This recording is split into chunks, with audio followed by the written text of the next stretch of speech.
Tighten up, leaders. Welcome to the Nuts and Bolts of Leadership, the show that drills into the foundations of what leadership is all about. I'm your producer and co-host, Hali Gibson. And I'm your host, Billy Duran. Join us as we sit down with leaders from across the country to mine for nuggets of wisdom. All right, everyone, welcome into the meeting room. Today, we're going to be talking about leadership because this is the Nuts and Bolts of Leadership podcast. I'm the host, Billy Duran, and I'm in the meeting room today with Hali Gibson, our producer and co-host. Hali, welcome to the meeting room this morning. Great to be here. I know that you're just sitting on pins and needles. I'm ready for the nugget of the week. Well, it's really a nugget for the year for me and our team. It's execute. So last year, we kind of put together this 6-page roadmap for what the year was going to look like. This year, kind of thinking about cleaning up our box rather than necessarily like expanding, thinking outside the box. For a marketing person like myself, and I know you as well, Billy, like it's easy for us to think outside the box. It's not as easy to kind of clean up the box. So this year, we're going with the theme of execute. So we're going to, continue to execute our plans, execute our ideas, execute everything within the box to help us, carve out some time to be able to expand and be able to think outside the box in those times that we need. Yep, absolutely. When you make a roadmap and you draw a plan out, next thing you got to push the gas. You got to start going, executing. Mm-hmm. Well done. So, Hali, I'm a little nervous and excited today. We got Jessica Welch in the meeting room today. We've been working with Jessica for the last 2 or 3 years now. She is our attorney, and we have watched the relationship grow and develop between our company and Jessica. And we're going to be talking about leadership in the legal world.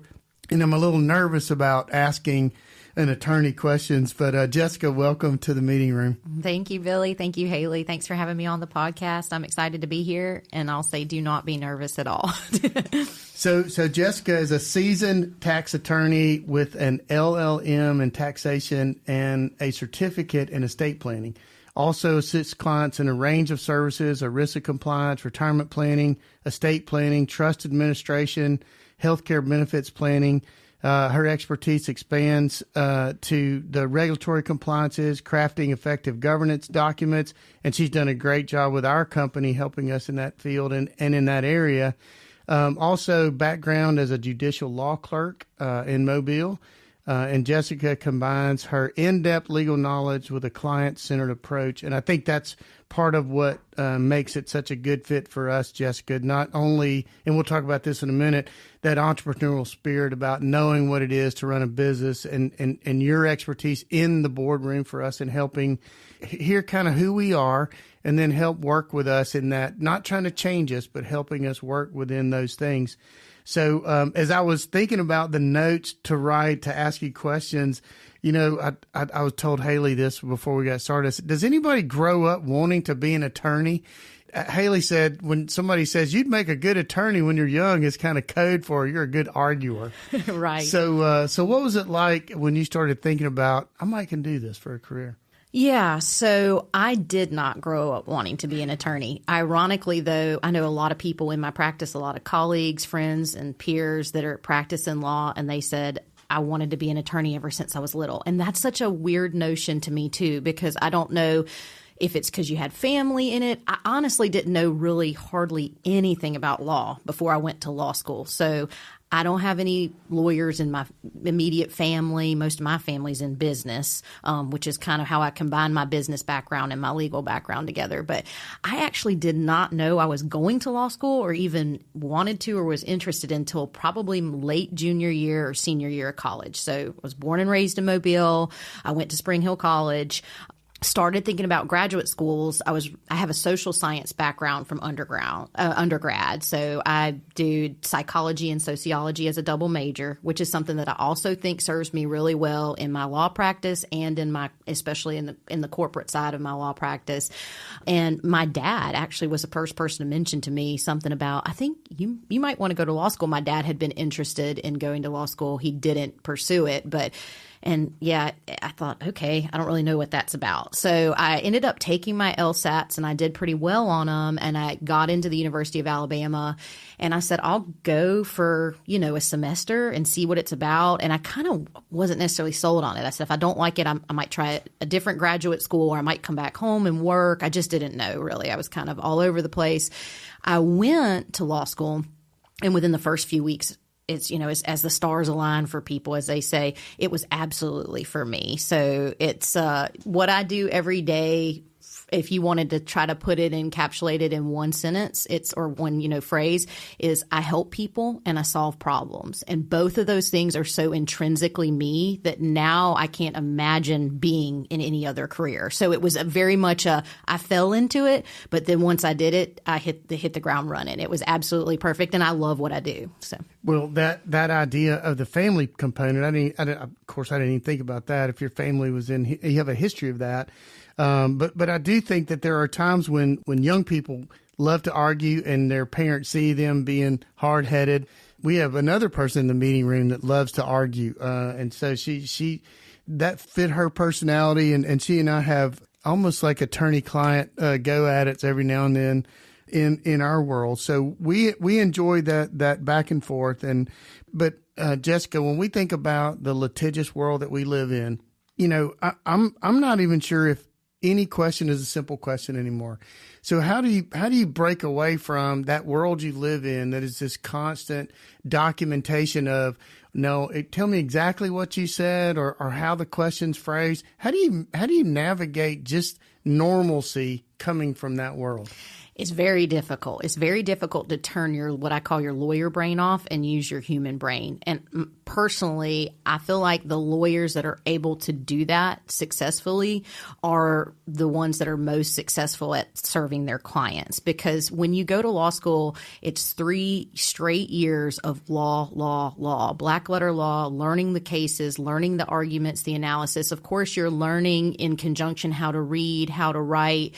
But, to your first point of this question, there is no, for a lawyer, there is no simple question or basic question. It's always almost effectively loaded because there's all these different things and components that you think about, and it's very difficult for you to turn your training off. In my personal life, I try to always check myself and recheck myself when I'm hearing something because I talk to people personally. I was talking to my mom the other day about something she had going on, and I'm like, it's the lawyer in me that's saying this. It's not the daughter in me that's saying this. And it's very difficult to try to draw that line in the sand and differentiate between those two components. But I actually think if you can do that effectively, one, it's better for your personal life because nobody wants to be sitting around the coffee table, with the lawyer every day telling them all the lawyer things. But it's better for your professional career because everything that you do has a pragmatic component to it. And if you lose sight of that, you've lost sight of the larger picture and you're not serving your clients as well, from my perspective. So when it comes to the, you were just talking about talking to your mom, and I can imagine my mom, is this my lawyer talking or is this my daughter talking? But also you mentioned that in the psychology background that you have. I've been around psychologists before, and I'm always wondering, we're at dinner, if they're analyzing me while we're at dinner, or they can actually turn that off. But in this environment where there are a lot of opinions, even different interpretations of the law. I mean, that's what creates the argument at times, I'm assuming, different interpretations. When you have your team together and it gets into an interpretation or you're pulling folks together, how do you manage all those big personalities and big opinions in the room and you're all on the same team? Yeah, that's also a really difficult component to capture. So what I like is diversity in thought, because what I think that allows us to do is really get to the crux of an issue. So it doesn't bother me as much intrinsically if somebody differs from me on an interpretation. What you've got to be able to do in a collective is kind of put your pride, for lack of a better term, your ego or those type of components aside, and let's listen to what the other person is saying. And oftentimes people are not that far divergent on their ideas, but if we go at the issue with a dynamic that's, you're on that side of the aisle and I'm on this side of the aisle, we kind of lose sight of the bigger picture. So allowing everybody, I'm in a law practice, I'm in private practice. We have almost a dozen lawyers of various ages, demographics, and practice areas. So we're a collective zoo. We're a family, but we have a lot of different personalities and dynamics, and everybody's kind of got their expertise and their say. So I think when you channel all the different components of a legal issue to those different personalities, if you can step back from okay, you think differently than me and therefore I'm turning my brain off, and more step into what are the things that we're saying that are the same? Are we talking about the same thing? Are we analyzing this in a way that's full-fledged? You often get the best answer. It's not always the easiest answer to achieve because it has growing pains, it has argumentative aspects to it. But a lot of times I'm really thankful that people think differently than me. Well, it's interesting you use that word collective. I mean, is that an official term that you use in that world, or is that a choice word? Because it's interesting if it's a choice word, because you're actually talk about the team. It's actually about the team. It's not about the individuals. Hey, check your ego at the door. It is about the collective. So tell me more about that idea or that concept. Yeah, sure. So there's no legal framework under which I built that term. That's just a term that I use for the collective conscience, or the kind of the team that we are. We call ourselves at Johnstone Adams, in my law firm that I practice at, a family, a team, a collective, because we're all in this together. And I think that's one of the things I always say when we have diverse opinions at the table. I say, hey guys, I know you're seeing it one way. I'm seeing it a different way. We're all in this together. What is our goal? What is the problem that we're trying to solve? And I always try to refocus everybody's lens back to that point, because it's very easy to digress into what I call colloquially, again, not a legal term, but called into the weeds is a term that we use in my profession when someone is missing the mark on what the real big picture point is. It's not that their point's invalidated or wrong. It's not the big picture point. So I've always personally had a very philosophical kind of 20,000 foot view perspective on personally and professionally. And I think if you infuse a tense or contentious situation with a lot of different personalities and dynamic with hey guys, let's keep our eye on the prize. We're all in this together. Let's work collectively and collaboratively to get this done. It makes people feel warmed up to the notion of trying to achieve versus backed away from that notion. Yeah. And using the term like keeping your eye on the prize, that's a definite leadership step.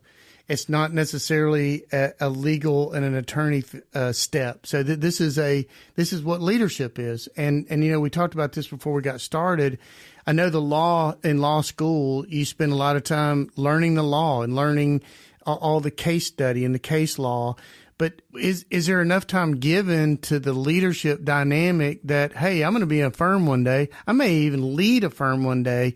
Is there enough of that leadership component to say, now we have this collective, what are we going to do with it as a group?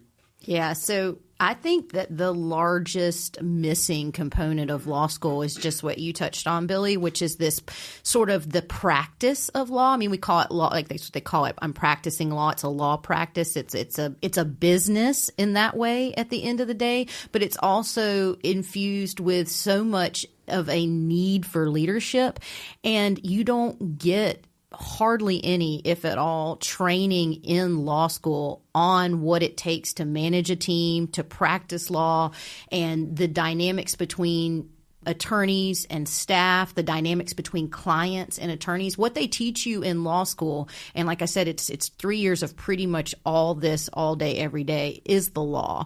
And a big reason for that, I think I'm not necessarily criticizing the law school curricula because of that. It's more, I think, a byproduct of there's so much to learn that you need to know. But it's almost like if they could tack on another fourth year there after you learn as much as you can or are able to learn about the law itself, you need to learn how to, quote, practice law. Practicing law has so little to do with the actual law itself and so much to do with human dynamics. And that's why I feel like my social science background, ironically, like I said, I didn't plan to go to law school, but I do feel like everything I did pre-law school, it helped me set the stage for what my practice became in leadership and in management and those things, because understanding how people think, how they communicate, how they act, how they interact with one another, and how they react is really important in not just in the practice of law and the management of that, but I think in a lot of professions. I think that cuts across a lot of industries. The more keen sense you can have on the ability to understand what makes people tick, what makes people happy, what doesn't make people happy, and how to act and interact in those environments is going to kind of serve you well. But law school, unfortunately, does not provide a lot of education or background on that, so much so that I have tried, and I'm not the only person in the community doing it, but tried to develop a lot of mentorships with younger attorneys. And it's one of the things I teach class at the college as well with some juniors and seniors getting ready to go to law school. And my lens is almost always on that. In fact, I kind of say you can get the law out of a book from anybody. What I want to tell you and teach you about are the things that I wish somebody would have told me when I started private practice 10 years ago. And, you know, the things that you mentioned are what we call the power skills, those being a master communicator, finding your humility, finding how to become a team player, work ethic, all those things that are not necessarily taught from the book, but those are the things that make and this is what I'm going to call it, the art of leadership. There's an art to it. Tell me a little more about the mentorship, though. We've had a lot of opportunities to talk to people that have been through mentoring, who have actually doing mentoring themselves. What does that look like on a formalized basis? We just walk alongside someone. We're going to meet once a week. We're going to meet once a month. What does that look like? Yeah. So in my industry, it's a lot of what I would call pure shadowing. So there's really kind of two components to it. The first is sort of my initiative, and it's not just mine. There's others in the community's initiative to kind of allow a younger lawyer who's had limited experience or a person who just hung their own shingle, has been out of school a year or two, but it's not in a collective law firm environment, to establish some relationships inside of that law firm and kind of, for lack of a better term, watch the way that you do things, because it's all of these really strange things that are probably the most anxiety drivers in your first years of law practice. You would say, well, it must be like you're afraid you don't know the law, or you're afraid you're going to miss. It's less about that and, you know, what do I wear to court and who goes first and in a law practice, and how do I bill, and is this bill appropriate, and how do I keep my time? You know, we're a defense firm, so we keep track of all of our time and we bill on hourly rate basis. I had no idea what any of that was, how to do that, how to capture that, what's an appropriate amount of time that it takes to do something, right? There's the time it takes you. You might have to cut some of that because you're learning, right? So all of these different dynamics about what it means to practice law, client and attorney relationships are huge. Nobody teaches you about how to interact with people. That is not taught in law school. You either develop that on your own, and like I said, and some people are dispositionally just better at that than others. And so one of the lenses I take to mentoring is having people sit in with meetings with me, come to court with me, and see the dynamics and the interactions at play firsthand, so you can see how you approach those problems if they present in your practice. Then myself personally, getting into the educational sphere, teaching at Spring Hill College, teaching constitutional law classes and contract law classes out there at the college, has allowed me to take people who are not even to law school yet. So these are often political science pre-law majors, juniors and seniors, and they're getting ready to go to law school. And that's, I think, maybe the most I'm catching people earlier, because it's like I said, if somebody had said to me, hey, these are all the things that are going to serve you well in your practice before I went to law school, I actually think my law school experience could have even been more enriched, because I would have had that lens that you just only develop by practicing for a while. You don't develop it by reading cases in a book. So the people that are listening, and we have a lot of leaders that are listening. We have CEOs that are listening. We have developed leaders. We also have emerging leaders. And when you talk about these individual contributors inside your firm, how difficult is it at times, maybe not in your firm, but just in firms in general, when you've got a high performer, but they're way independent. They don't really like to play. They don't play well with others. Is that a challenge to bring them into the team concept? Or either sometimes they develop and they have to say, hey, this is not the model that we're under. Maybe you should be, but you would be served doing something else. How do you handle that high contributor that may not play well with others? Yeah. So the interesting thing about law practice is that the specializations are rather diverse. And so there are often times where, in your example, somebody could be a high achiever and they're in such a specialized niched area of practice that, quite frankly, they don't have to play well with others. They're doing their own thing. They've set themselves apart into a different standard. So I care less, if you will, from a leadership or management standpoint. And again, this is specific to the practice of law, to bring that person into the fold. It doesn't matter. I mean, there's other reasons that we would want that person to be a part of the team, but in some ways it matters less. Now, what's interesting, though, all of those group projects that you pull your hair out when you did in high school and college or whatever, where it's, when am I going to be doing this, right? So I always hear people say that high school, when am I even going to be doing this when I get older? Well, if you're a lawyer, oftentimes you're doing it. And so sometimes it's not just peer-to-peer, lawyer to lawyer. But in my practice, for example, I have a paralegal. I also have a legal assistant. They're responsible for very different things, but very integral components of what we do as a practice, as a law practice, as a business. I have associate attorneys that work for me, junior attorneys that are learning. They're also working collaborative with me every day. So even if I am a specialist, it's very difficult to just be completely on an island yourself, because you're going to have staff and other resources that you're going to need to sort of be in your corner in order to operate as successfully as possible. So one of the things that I try to instill in people is there is a benefit to having people think differently than you. And I don't think that we talk about that a lot. I didn't hear it talked about a lot before I started kind of thinking about it. But the diversity in thought, the diversity in the ways that people do things, if we can put our pride, our ego, our OCD, our perfectionism, our type A aside, and kind of sort of see intrinsically the value in that, I think everybody is good at certain things and maybe not as good at other things. And if we can pull together the people that are best at certain things and then plug in the other areas, then that's how you have the top team, you know? Yeah, and it's interesting, the dynamics you're talking about, I see them over all organizational structure, this whole team dynamic and how the diversity of thought, and quite frankly, if you don't have it, you need to invite it. You need to bring diversity of thought into the idea. That whole idea of, putting yes people around you, very dangerous. Haley? You've kind of already spoken a lot about the unique challenges of law and leadership in law, but what are some of the things that you have personally encountered, and then how has that kind of helped you grow in your leadership specifically? Sure. So one of the things that I think I've encountered that's affected my leadership in law probably the most significantly has arisen in the last, I've been in private practice for next month, it'll be 11 years, and I've been at the same firm, fortunately, that whole time. Prior to that, like Billy said, I clerked for a judge and got some really good experience of seeing a lot of different diverse areas of the law in the court system, which was interesting and completely different than what you do on the private practice side. So I kind of have a hybridized background, which I think was helpful for me when I started practicing. But in the last 3 to 5 years, I've developed my own practice and sort of ascended into the management of my firm. So we have an executive committee at my firm. It's the leadership of the firm. It's a 3-person committee, and I'm one of the 3 people.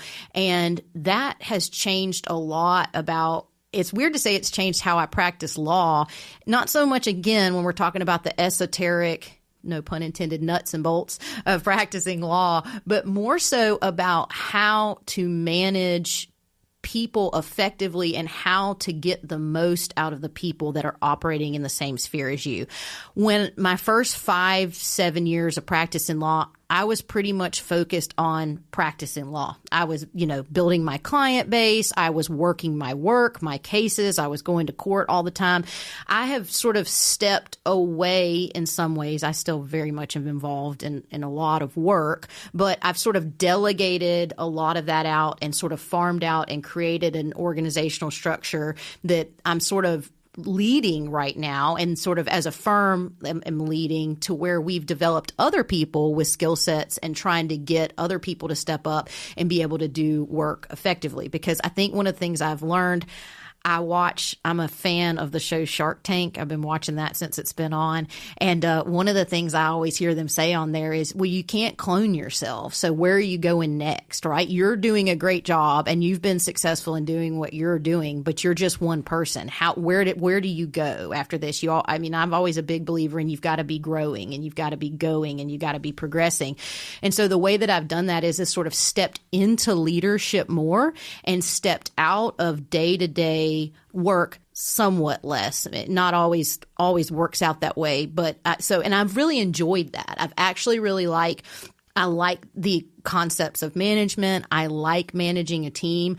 I like seeing people of different diverse backgrounds work together to solve a problem and learn something from somebody else. That's always intrigued me ever since I was young. So I think that's probably the biggest challenge there has been, how do I marry my day-to-day practice, because I still have to do my work, if you will, right? But I'm also now responsible for making sure other people are doing their work. And so ascending into leadership has provided me some interesting and unique opportunities there. And that will only come and when you are intentional about doing that and being mindful, specific of, here's a 15-minute window that I get to spend with one of our emerging leaders and taking that time to lean into that. This is a Nuts and Bolts of Leadership podcast. We're with Jessica Welch, and we'll be right back. Threaded Fasteners is a 100% employee-owned company whose mission is to create value in and for the people we serve. So, if you're interested in learning more about how we develop a people-centric culture, or if you're interested in a customized fastener solution, send us an email at culture@threadedfasteners.com. That's culture@threadedfasteners.com. All right, everyone, back in the meeting room. We're with Jessica Welch. She's with Johnstone Adams. Jessica, what is it that makes Johnstone Adams such a great place to work? Now, I know that you've been talking about the team building and the group that you're growing there. What else makes your firm a great place to work? So one of the things that I think makes Johnstone Adams a great place to work is first of all, our firm has been around since 1897. We are the oldest law firm in Mobile. And so that kind of has some pros and cons to it. But one of the pros is that we have established ourselves and, amongst our peers as one of the premier firms in Mobile. And we've been around forever and we do almost everything. So we do not practice criminal law and we don't do any domestic law like divorces or family law or custody. But other than that, on the civil law side, we do pretty much everything. And where that runs from stuff I do, business and corporate law, tax, estates, trust, all the way to workers' comp, insurance. We've got labor and employment lawyers. We've got immigration lawyers. We've got construction contract lawyers. We've got all kinds of diversity. So what's really good about that we're in the service industry. I think sometimes people forget that but law is a service, just like the person who serves you your food or your doctor provides you a medical service. And so we're client-based industry. And one of the things that I think sets us apart is that we can provide to our clients a very full-fledged approach to their problems. So you can come in and see me and you might say, I've got this contract issue or this business issue or this tax issue, and I can help you solve that for the most part, probably.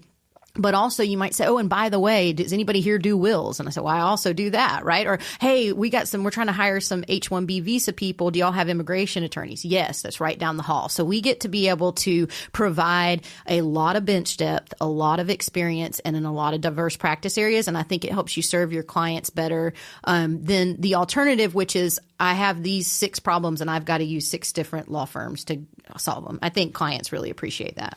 Well, as somebody who grew up watching Perry Mason, so it was only criminal law that I was familiar with when I was a kid. But as I have grown up and, matured into adulthood, now the benefit and part of the team that we feel that you are a part of our team, how has being in the boardrooms with a diverse client base helped you see the world a little differently than what is in just the law firms and kind of the minutia stuff? When you get into that boardroom and you get into the real world stuff, how has that helped sort of complete the picture for you? So when I step into the boardroom, I love it. That's maybe one of my favorite places to be in my practice. And that's largely because I get to see and hear what other people are doing.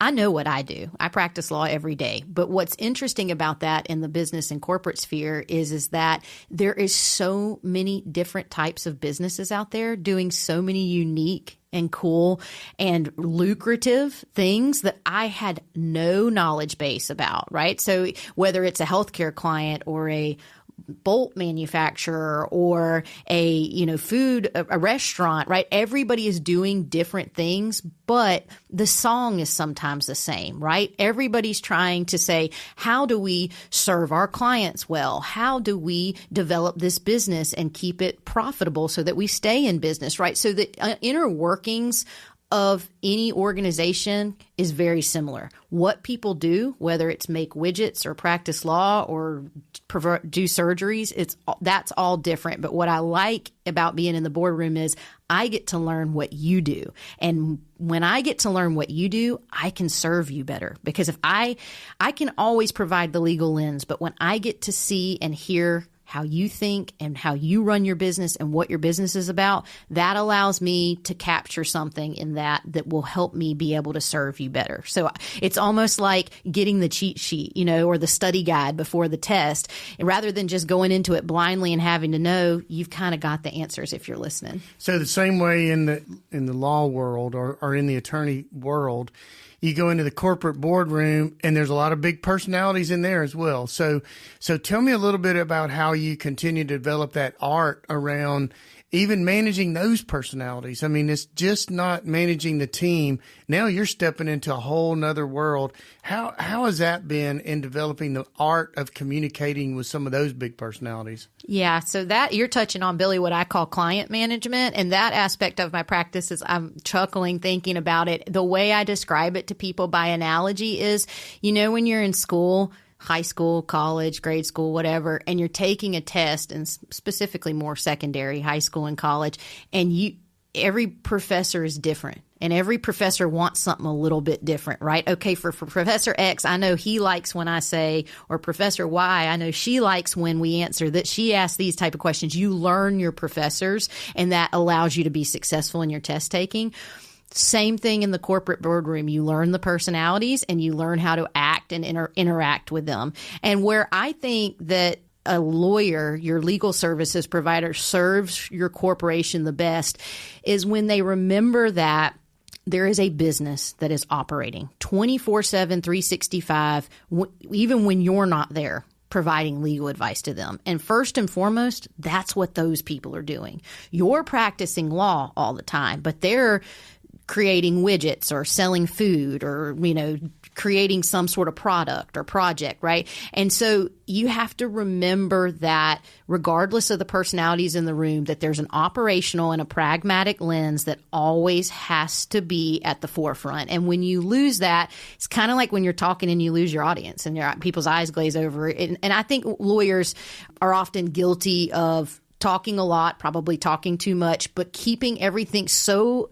esoterically legal that they've lost the relationship between the balance of somebody's business and what they're trying to do. I say that all the time. I'm over here analyzing your contracts, trying to make sure that you're not going to fall into a liability trap. You're not doing that, nor are you supposed to. You're over there running your business, and that's what you're supposed to be doing. But if I forget what you're doing, I'm not helping you in the way that I could. Yeah, and I think that goes back to the art of leadership, and I believe it is an art. I believe reading body language is one of those power skills that we talk about, being in the room compared to being on a conference call when you can't see body language. All those things are important. And you talked about your background, that entrepreneurial spirit that comes with that. And again, I think that's what makes you such a dynamic asset to our company, because you understand business, you understand people, you make it your business to understand people, and then you have this huge benefit of knowing the law. So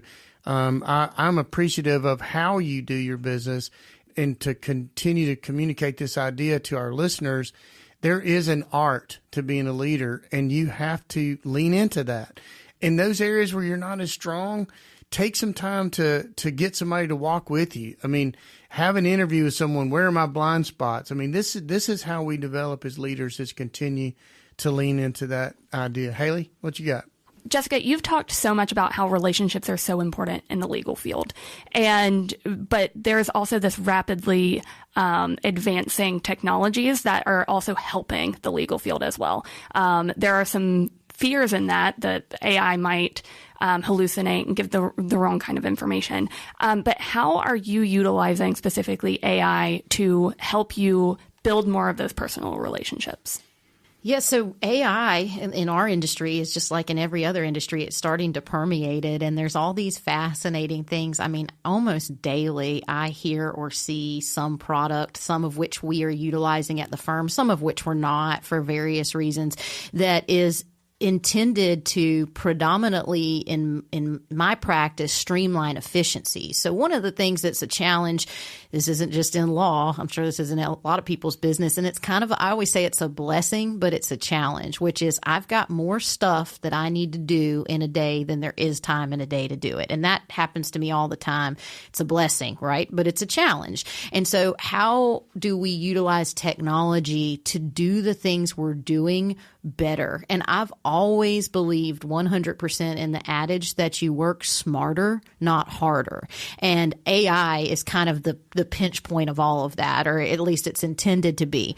But what AI is, I say never say never, right? But at this juncture, AI hasn't been able to supplant or take the place of the dynamics between people and the complexities of the relationships that exist. So, AI, you think about it, they use it in the NFL or in college football, and they're now saying that you need to go for fourth downs more than they ever said you needed to go for them before, because, we've amalgamated all this data and it says the risk is worth it, right? So you can use that same sort of algorithmic AI concept to try to settle a case, right? You can plug in different factors or different components of a case, and AI will tell you whether you need to settle or what you need to settle for, dollars and cents wise. But that's the end of AI. I've got to then convince the parties at play, myself, right? I've got to convince myself that's a good thing. I've got to convince my client that's a good thing. Then we have to convince the other people and parties in the case that that's a mutually good thing.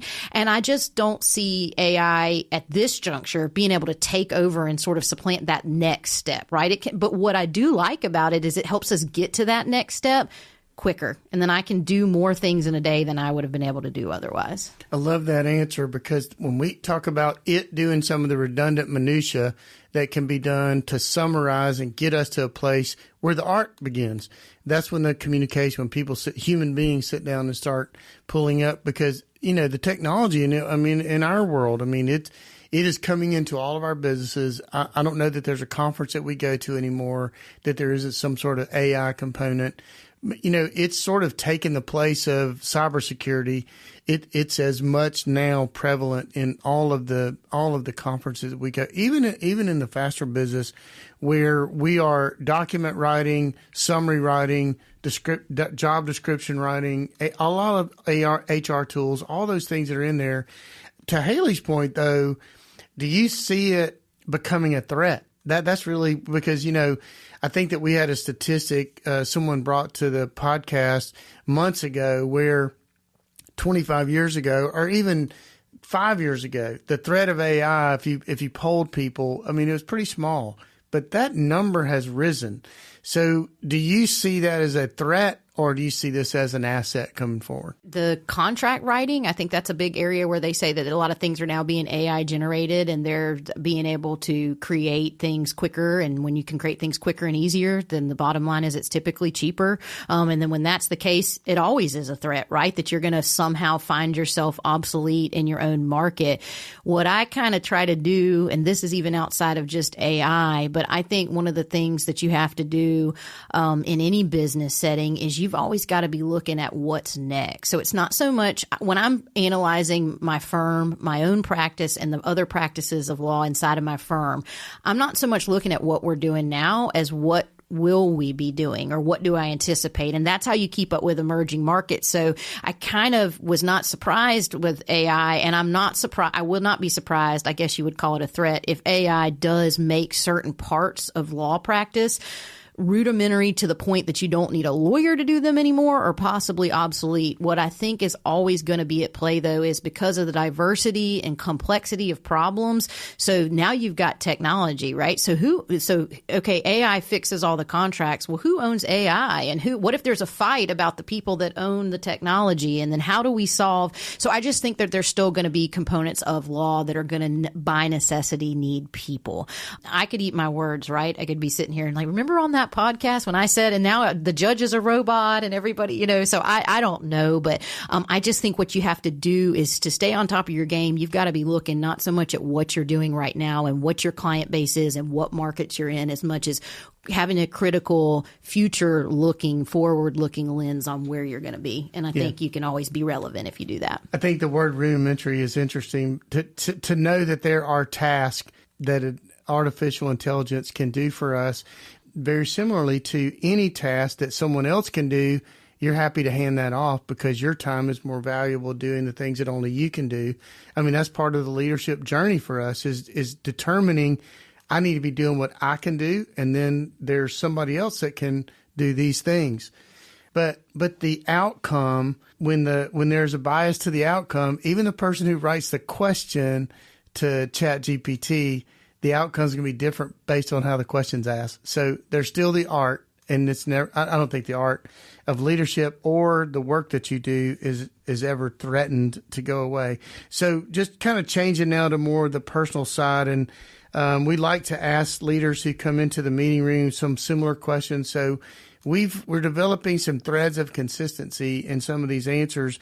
But before we get to those last two questions, I want to ask you this. You talked about it. You briefly spoke about it, but you're in this world, this litigious world where you're on guard for everything that's said, everything that's written, every phone call I take. How do you turn that off when you leave there? What is going home? And is there a stoplight you go under and said, okay, I'm not going to think about this anymore past this stoplight? How does that work for you? Yeah. So one of the challenges there, I feel like I used to be better, and I think practitioners used to be better at turning it off when we did not have the expectation that everything exists and you're on call and your practice is 24/7, 365. Sort of in this post-COVID world, there's a lot of remote working. I work remotely, a good bit, and it creates, you have to really create these very specific boundaries because you're not just working in your office. I might be working in my office, at my office. I might be working at my home office. I might be working in the courtroom. Since I'm working in a diverse set of physical spaces, it's very difficult unless you put up boundaries to kind of turn it on and turn it off. So I try to make a commitment at a certain time in the evening and for most of the time on the weekends to limit, my responsiveness and my interactions with clients. It's difficult with iPhones. We all have our phones. They're right in front of us. I have my email on my phone. And so you have to really kind of self-start on being able to put up the correct level of boundaries there. And I try to do that so that I'm not always working. And then also, like I touched on earlier in the podcast, I try to check myself. I kind of know when I'm doing it. So I guess I'll say that's a good thing in that I'm not completely oblivious. I'm not having to have all the other people in my life tell me necessarily that, okay, you're being a lawyer now, Jess. You need to just be a human. I kind of know when I'm doing it, and I try to diminish or diffuse, my reactions when I'm doing that. But I will say, it's tremendously difficult. One of the other things that helps me on a personal note is I'm in a relationship with somebody who is not in the practice of law and is very bright and very intelligent, but he's not a lawyer. And so it's great. We're not both sitting around the kitchen table eating dinner at night talking about law. I have a lot of friends and colleagues that are married and in the same profession, and I feel like that would make that so challenging. You've just got two lawyers sitting there all the time, either arguing back and forth or analyzing. I think, part of it is a little small segue, but you're talking about someone wanting to be a lawyer when they're younger because they're argumentative. One of the things I think, if my dad was sitting here right now and asked about why did you think your daughter was going to be a good lawyer, I think he would say not so much argumentative. My disposition is not particularly argumentative personally. It's analytical. So my mind is constantly at work analyzing and thinking and rethinking about issues and then trying to find solutions. And I think that's what he saw in me that he thought would develop into a good lawyer. And I think that aspect makes it easier to live in your life because that crosses a lot of threads. But I think if you're wholly argumentative, and like I said, your spouse is wholly argumentative and you guys are doing the same thing every day, it's troubling. So I'm fortunate to be surrounded by friends and family that aren't in my sphere, and I like that. And I think that's kind of purposeful on my part too. Well, I think it's interesting the way that you frame that about your analytical and the way that you think and the differences of what might be that argumentative spirit. I think that's neat because of you're a fixer. And sometimes it's hard for fixers to turn things off as well. So when your job is to fix things all day, you're problem solving all day, then when you go home, you're still in that same mode. That's got me in trouble more times than I can tell you. So Jessica, tell us about someone who mentored you or someone you think back on your leadership journey who was influential for you. Oh, gosh. So I have been blessed beyond measure with having a tremendously valuable professional leaders and personal leaders. Personal side, first and foremost, my family, my parents have been extremely supportive of everything I've done. And my dad spent years and years, his whole career in business. And I credit his business acumen and mind and spirit with how I'm able to merge what I do in law practice and marry it with what I'm doing in business. On the professional side, I was so fortunate and have been so fortunate in my practice to grow up as a baby lawyer under guys that had been doing it for a really long time. And one of the things that was consistent in my early days and when I was being mentored by lawyers that are, some of which are retired, one of which is now deceased, but really had a big impact on me because and it wasn't so much, again, and you'll hear me say this a lot, so it sounds, this is something you obviously know is important to me. It wasn't so much about the law. It was about the other things that they taught me that I think have served me well in my life and my practice. Specifically, my mentor, Greg Watts, who passed away a few years ago, he did a very similar area of practice to me. I grew up practicing under his wing, and he taught me that it's, being a good lawyer is great, but being a good person is way more important. And he lived by that. And I was just so thankful that he took that culture and lifestyle approach to his practice. And that's what I saw. So then, of course, naturally, you kind of develop under the people that teach you. And so that's how I practice. Like, my job is my job. And as much as I love what I do, and I am so fortunate and blessed to have received the accolades and the good jobs and the attaboys and all the things, the successes that we've had with clients, right? The most important thing, or the most rewarding thing that somebody could say to me is you're a great person and you've personally made an impact. That's more important to me than anything I do. And I feel like in leadership, that's really what you want to be your driving force. It's really not so much, it's how you live and why you live and the manner in which you live that's, I think, has a more lasting impact. And if you have people that teach you that's the priority over any of the little detail things you do, it serves you so well. So I was really, really blessed with a number of attorneys, really good, great lawyers, but even better people. And that helped me a lot. I have a CEO friend out in the Midwest, and you think about CEOs coming in with big strategic plans. This is going to be our win for the year. This is what he got his team together. He said, we're going to be kind to everybody that comes in that door. We're going to continue to show appreciation for people that come in and say, we're glad you're here. We appreciate your business. It's really nothing to do with a big strategic acquisition or buying new equipment. We're going to be kind to the people who walk in that door. And I have a really good friend who always said her tagline is kindness never goes out of style. So I appreciate you saying that. We like to link books to the podcast, what you're reading. And we have had a lot of success. We've had a lot of people looking at the links to see what leaders are reading. So what leadership book or what book are you reading or one that you've recently read that you could recommend to the listeners? Well, unfortunately, my baby sister will know this because she's always getting on to me, but I don't read books as much as I would like to be able to read books. And I think that's partly because I read kind of all day, every day. And so I get a little, zoned out by the end of the day as far as reading, sort of for fun or even reading professionally. I do read a lot of articles, and various ones, both on leadership and otherwise that I found valuable. But if I had to say one book that I think from kind of a leadership standpoint, and it wasn't written as a leadership book, but I took it that way. A couple years ago, I read the biography of the Supreme Court Justice Ruth Bader Ginsburg, and I thought that was really, it resonated with me on a personal level, some of the struggles that she had. Not that I had those same struggles, but just being in that industry and kind of, maybe getting a door, shoved in your face because you weren't exactly like everybody else was in that industry, and kind of making your own path and finding your own way.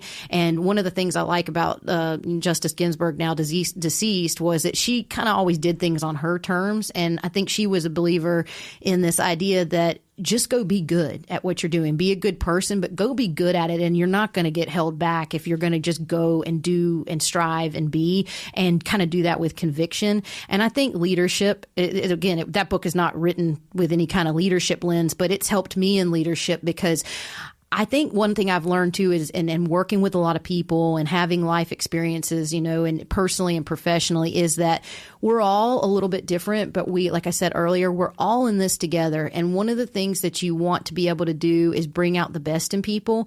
And one of the ways that you can do that, ironically or uniquely, is by bringing out the best in yourself. And you're the best self when you're your true self. And when you are your authentic self and you are unapologetically sort of take ownership of your good and your bad and your ugly, it creates an environment and a room that allows other people to do that. And I think we all shine when we do that. And I think, like, again, reading her book and hearing about some of her background stuff with her family and I think she was, again, she's not here right now to say it, but I think she was an advocate of those kind of things. And I've kind of taken that into my leadership style, which is this: we've all got things we're better and worse at. I'm not perfect. I make mistakes. I'm out here just trying to do my best too. Let's get it done. Let's figure out how to do it the best way possible. If you're better at it than me, you do it. If I'm better at it than you, I do it. But we're all doing it together. Yeah, and I think that sometimes we miss out on some of those biographies and taking those components, and because we kind of tend to go to the leadership books written on specific subjects. But when we go to successful people that have done it right, and we can see how their life benefited from these particular things that they talk about in the book. Because the downside of that is I can't read a Ruth Bader Ginsburg book and try to become her. I can take the attributes and how they apply to my life and can make me the best version of myself. And I appreciate you saying that, because I think sometimes we miss out by not reading some more of the biography. So, Jessica, I appreciate you coming and spending time with us on the podcast. It's been an honor to have you serving our team and working with you, but we really appreciate your time today. Thank you so much. I've really enjoyed it. Thank you for having me. All right, Hali and I'll be right back. All right, everyone. What a great episode, interview with Jessica Welch. Hali, I've got several notes here and several leadership nuggets. I hope you're not going to steal mine. What are you going with? Well, first, I'd like to say thank you for the argumentative comment earlier in the episode. I do appreciate our ability to have, I don't even like to call them arguments, but discussions, and the openness, and a good leader is open to having people have differences of opinions. And the art to arguing, I think, is really important. But you got to remember this: the beneficial adversary is what I think about this, because if, just like I said to Jessica, if all you do is put people around you that tell you yes, you need a new room. Mm-hmm. You need people to come in and say, and we do this. We have people that's the stupidest thing I've ever heard. And it's right spirit, though. That's the other part of it, and that's a huge component having discussions, even having disagreements in the right spirit. My nugget is balance of business. She talked a lot about how relationships are really important in what she does, but I really liked how she talked about every business has the balance between the what you do and then also like the resources that you need in order to do that. And we say this all the time, every culture has a language, and she started dropping some words on us, and I love the word collective. And I just knew that was going to be an attorney word that everybody would be familiar with, but quite frankly, that's their language. And it really set the tone for the whole meeting, as far as I was concerned, the episode, because when she kept coming back to what is a team game for her, how does a team develop? How's a team working together? So I love the idea, and I love that phrase called the collective, because if we could get our head around that idea, we are a collection of diverse thoughts, diverse opinions, diverse experiences, and how that makes us a better company. I believe that we could all benefit for that. So great episode. Looking forward to being with you again. But until then, let's tighten up. Tighten up.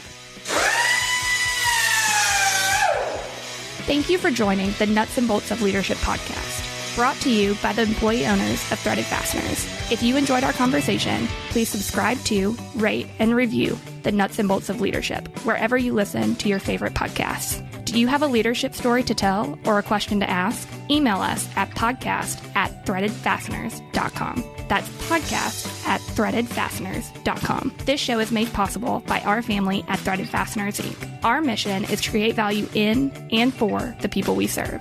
Interested in learning more about TFI and how we create value in our team, in our communities, and in our customers? Visit threadedfasteners.com. Thank you again for listening. I'm your co-host and producer, Haley Gibson. And I'm your host, Billy Duray. This show is edited and produced by Johnny Glenn and our friends at Deep Fried Studios.